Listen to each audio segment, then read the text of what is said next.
5 तारखेला 5/9ला आपल्याकडे एक तक्रार आली.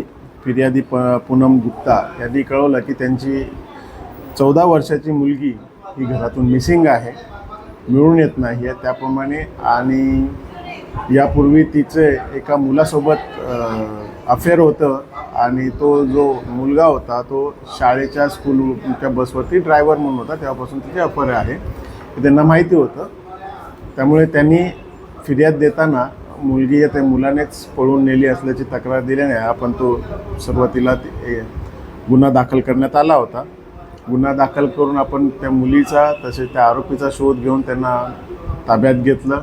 ताब्यात घेतल्यानंतर त्या सर्व मुलगी नाबालिग असल्याने आणि त्या मुलाबरोबर कंटिन्यू 2 दिवस फिरत असल्याने आपण त्याच्यामध्ये पोक्सो तसेच 354चे आपण कलमं त्याच्यामध्ये ॲड करून त्याला अटक केलेली आहे. सध्या त्याची पोलीस कोठडी घेण्यात आलेली आहे.